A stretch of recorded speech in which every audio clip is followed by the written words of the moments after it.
I'm so sorry about my live stream the other day.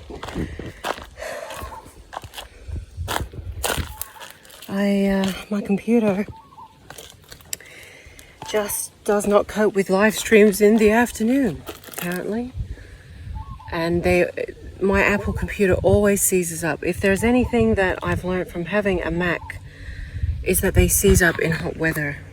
And it wasn't even really that hot, but they seize. Look at that. That's a mosquito bite that I've itched, and now I have a big ugly scab. So I'm sorry about that, because I really was looking forward to sharing some nice information, really beautiful, infinite wisdom from our star brothers and sisters from Mars, Massar. And perhaps I can do that. Actually, I could do it with this video. I could actually do it with this video. How about I share it on this video? But, you know, it all comes back to that infinite wisdom and trusting in existence itself, that there is life beyond our planet. And despite everything that's happening now, to have faith that there is existence elsewhere. We only have to see. Look around here. Look at this.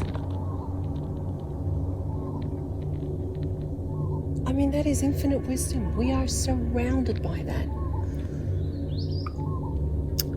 You know, and it's all about making that choice of surrounding yourself with that and believing in that.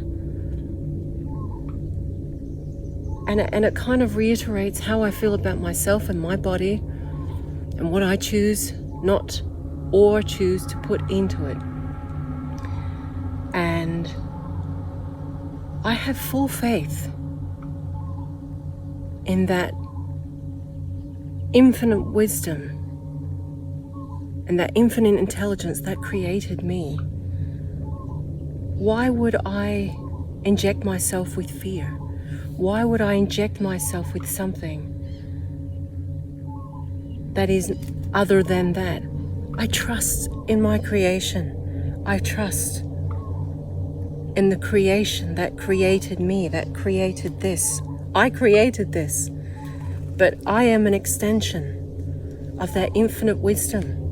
Why for 1 second would I doubt that? And so I trust in that. I trust that this is a complete kit. We are made with a complete kit. And we are, as some ETs actually call it, our bodies are containers, and we house our soul essence. Our soul isn't something that dwells within us. Our skin, our flesh, every portion and parcel of our body is a physical example of our soul self. And so for not one moment do I question that intelligence. And if I did, I would have subjected myself to that injection that half the world's population has now subjected themselves to.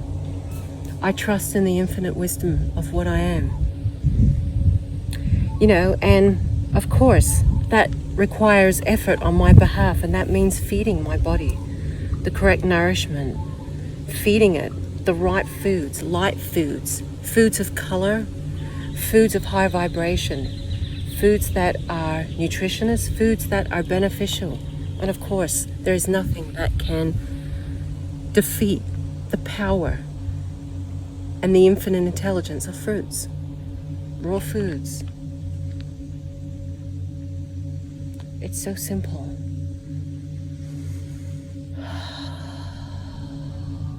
It's magic.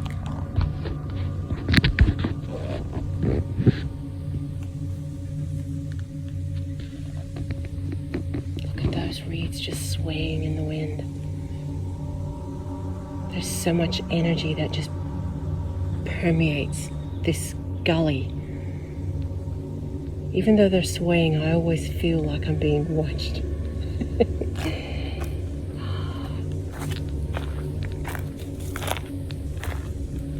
So this video I was going to share was talking about this intelligence actually, and the brothers of Massar.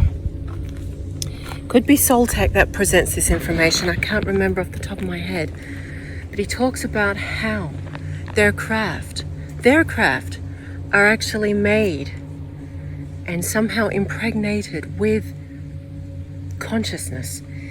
And briefly, he talks about how they are obviously advised to, once the craft are manufactured on Mars, because Mars is the majority of craft in this sector of space are made on Mars. Believe it or not. You would never believe it because NASA and all those other affiliates want you to believe that space is desolate and we are an isolated, unique case of life. And nothing could be further from the truth. Life is everywhere. Our galaxy, our solar system is teeming with it.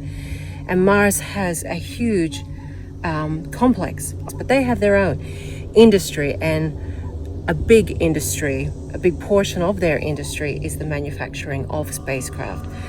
And so they go on to talk about how they are advised, they I don't know how they know, but they are told, or they're not even told, but they know after they complete their craft, they have to position it in a point in space, and they leave it there. They leave it there, and it's taken. And even they admit they do not know who takes the craft, but they know it's of a higher order, potentially from the angelics. Whoever they are, more advanced. They are more advanced. And so the craft is taken, the craft disappears, and it's taken to a place where it is impregnated and given life. It's given consciousness. So their crafts hold consciousness, just as the rocks and the trees, everything here holds consciousness. But imagine driving around in a car or a vehicle or a spacecraft, a plane, which actually has and is breathing consciousness. It would be so extraordinary. So, without further ado, here is the piece from Soltec, Solar Government. Enjoy.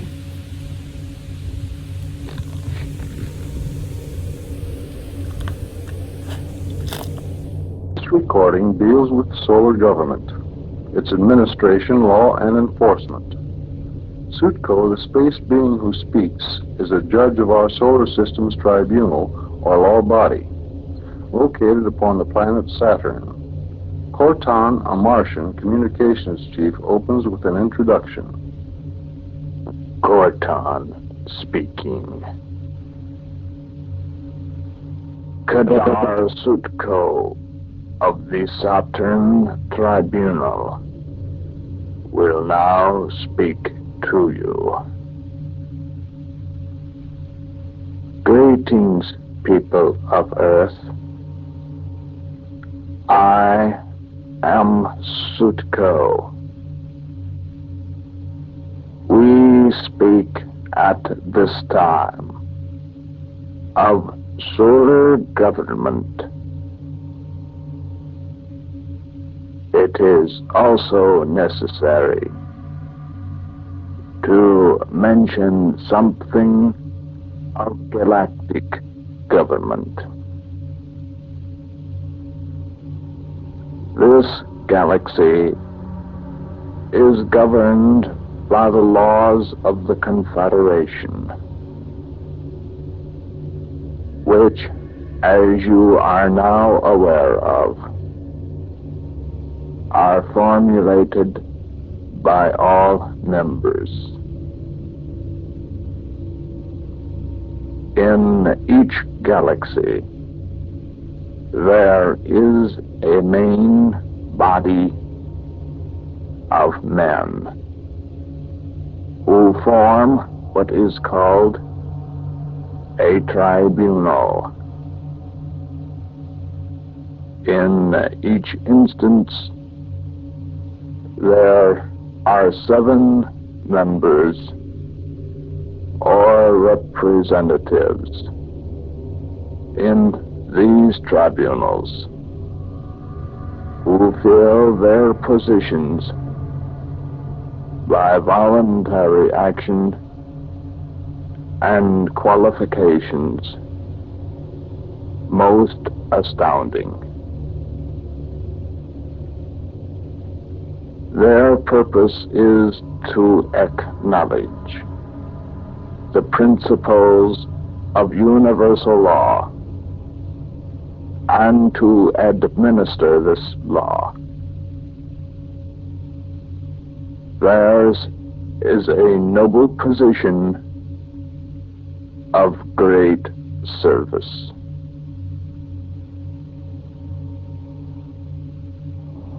Their pronouncements are based on accumulated experience. Their guidance is from the etheric realms.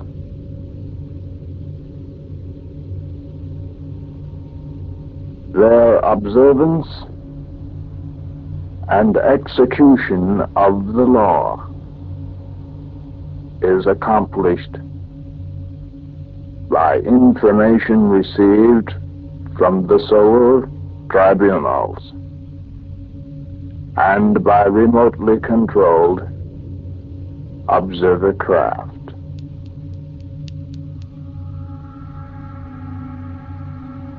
These observer craft are responsible only to their respective tribunal sources. These craft are above tampering with and are equipped with a means of protection beyond the knowledge of mortal man. Each of these observer craft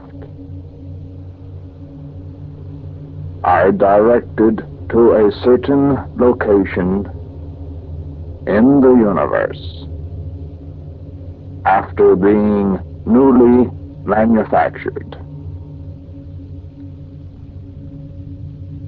They are then transported, we believe, into another dimension or realm of existence.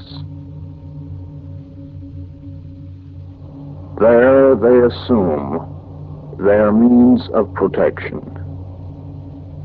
and take on a form of consciousness. Then they return to us. We are not acquainted with how this is accomplished. It is only necessary to state that they are infallible information obtainers, that they are utilizing a form of energy for locomotion that we are not aware of, that their information is absolutely trusted.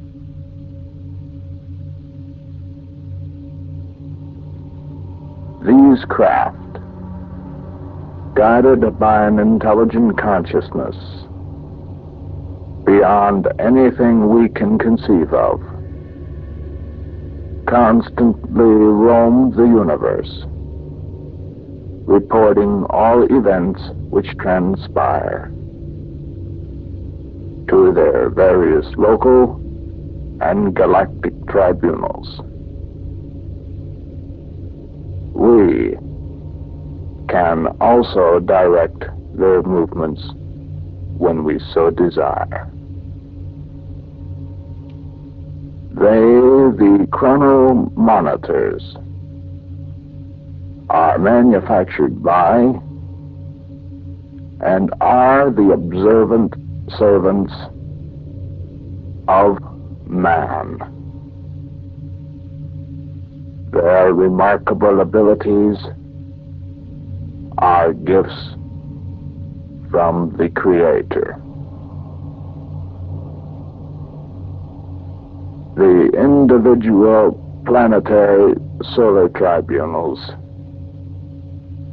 perform all the functions of their galactic counterparts, only on a local level. Unlike the Galactic Tribunal, the local solar ones consist of 9 council members. This, plus the fact that they render reports to and are governed by their higher parent organization, is the only difference in function.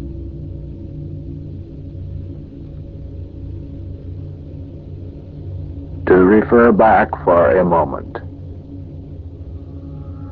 the chronomonitors are the policing and enforcement branch of all law. They refuse to accept or act upon unwise declarations of the universal law as interpreted by tribunal sources.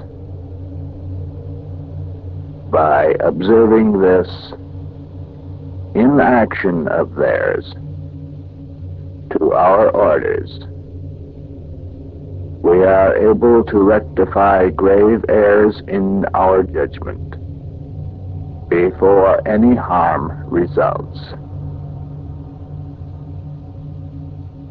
These craft contain powers of offense and punishment so terrible that we never fear transgression of the law going unpunished.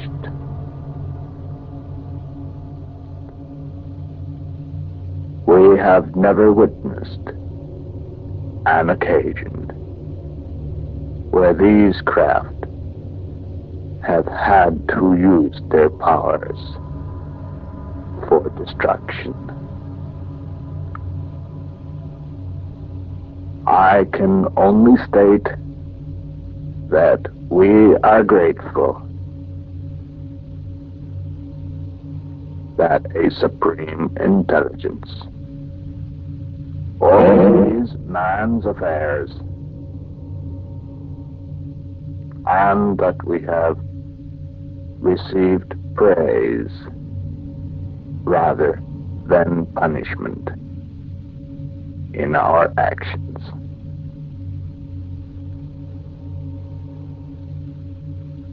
Beyond hearing these items of interest, I perceive your questionings of how your planet is situated in the universal plan. I will mention that a change was brought about in the Galactic Pact's regulations after the planet Maldek ceased to exist. This law now reads that we of the Confederation can only intervene in a planet's affairs and evolution when the following conditions exist. When a planet either a member or non-member of the Confederation, constitutes a threat to the existence of its neighbors. When a planet is threatened by an outside cosmic influence, which cannot escape harmful effects from in an encounter, and when the Galactic Tribunal is so ordered to act by their counselors existing in the higher realms. Unfortunately, people of Earth, your present planet qualifies the first two conditions. By your fumbling attempts to harness the power of fission reactions, and in employing such power as a means of destruction, you have unknowingly chanced to, as you say, explode the element hydrogen. This we cannot allow to happen. Your planet would cease to exist, and the effects of such would seriously affect the continued existence of life on other nearby planetary bodies who in no way have caused your people any harm. We have been forced to neutralize two of these hydrogen devices in the past, one belonging to your government and one belonging to the other. We shall continue to neutralize any and all attempts to explode this element.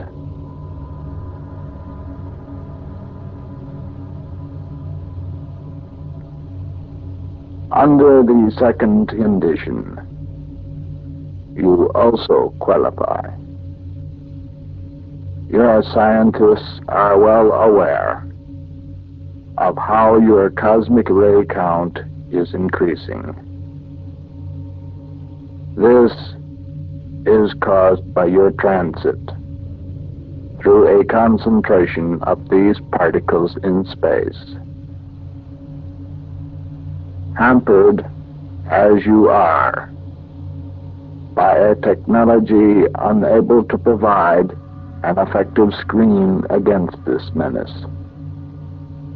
we have deployed our craft in such a way around your planet that we are now shielding you from about 90% of this radiation. Your own nuclear experiments, by spewing forth radioactive particles into your atmosphere, have not helped this condition. However, our brother Voltra has explained this to you previously. A presentation has now been made to you of how our government is administered and its laws enforced. I believe you will find it rather simple. You have been informed of many aspects of our intentions, purpose, and existence. I shall take this time to inform you that we have presented now you with a detailed account of many events. Since the one remaining talk of this series deals with our religious concepts, we will not be inserting points of interest or information further pertaining to these talks on that particular message.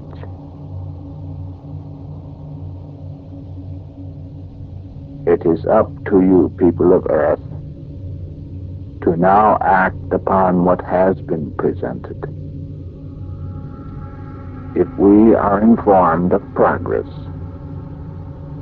as to your actions, and if you desire further talks from us, it will be necessary to make this desire known to those who make the hearing of our words possible to you.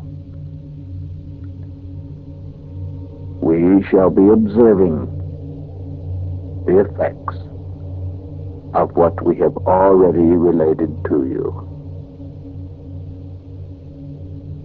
You shall witness great numbers of our craft in your atmosphere in the months remaining in this your year.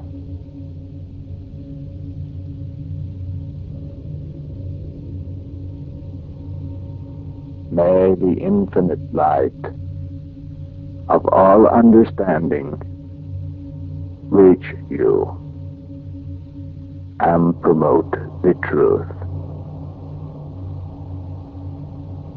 It is now up to you. I am Sutko. Adonai and peace are brothers.